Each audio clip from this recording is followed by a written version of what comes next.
দেখো কত বাসন, এখানে এখানে এখানে, সারা দিনের বাসন আমি রাত্রিবেলা মাজি।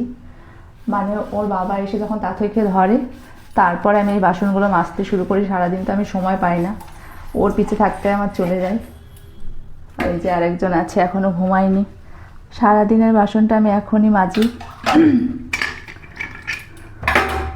এমনিতে তো আমাদের ঘরে কোনো কাজের লোক নেই, মানে প্রথম থেকেই নেই।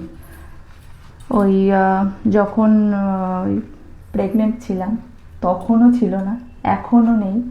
মানে প্রেগনেন্ট ছিলাম সেই সময়টাতে খুব অসুবিধা হতো বলতে তাথইয়ের বাবা সেই সময় সমস্ত কাজ করতো, মানে রান্না থেকে শুরু করে ঘর ঝাড়া, মোছা, বাসন মাজা এবং পুজো দেওয়া অবধি, মানে সমস্ত কাজটা করতো।